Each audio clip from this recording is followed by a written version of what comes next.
Well, hello everyone, it is so good to be sharing with you again. It feels like ages since I last did one of these, and I hope you're all keeping well. Now, do you find life ever throws you a bit of a curveball out the blue? Last night, Joe and I were fast asleep, and about 3 o'clock in the morning we had a bit of a alarm call, a wake-up call. Not what we expected, because this happened. Oh yes, our ceiling fell onto the bottom of the bed. Not what you expect at 3 o'clock on a Sunday morning, not what you want to see. And yeah, got up, sorted it all out, tidied everything up, and now that's my job for today, is to get that patched up and to stop whatever 100 years worth of dust from getting down from that loft into our bedroom. And to be honest, it's a right hassle. I could do without it. I've got other things to be doing. I don't need more jobs to be doing, but it's got to be done. Now, today's devotion is about LIM and our overseas ministries. And you know what?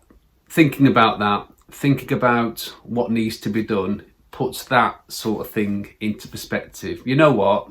Yeah, a bit of the ceiling has fallen down. But according to statistics, there's about 150 million people out there that don't even have a ceiling above their head. They are homeless.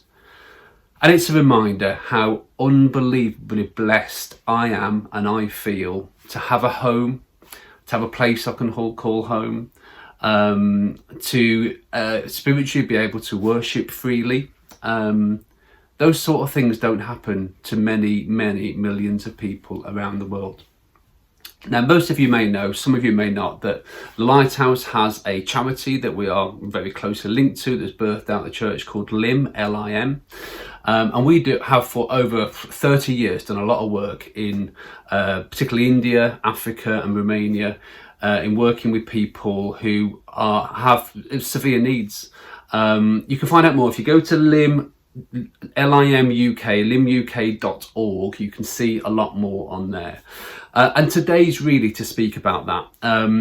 The church does a lot of work out and particularly in Romania and India, working with the local churches particularly, but meeting the needs of people, doesn't matter who they are, and also working with the churches to expand what the churches are doing. So 2 things I'd like you to do today if you can. Number 1, I'd like you to be thankful.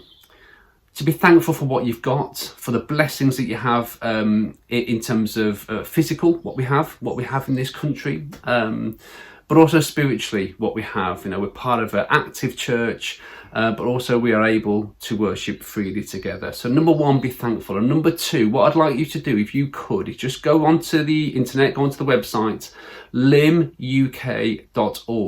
and go and have a look in there and just find 2 of the things that we're involved with, either in Africa, in India or Romania, and pray into those. Pray that God will bless them, that it will multiply them, and that our charities will grow during this 2022. And also, if you see something in there that you want to get involved with to financially support, could be one of our children in India, could be even part of building a church in India. With over 100 churches we've built out there. There's loads of things you can look in there and get involved in, either practically, financially, but certainly spiritually, and pray into. So really encourage you to do that today. Number 1, be thankful. And number 2, get on that website, limuk.org, and pray into 2 things you can find on there. I hope that blesses you, encourages you today, and get involved in today's prayer and fasting. God bless.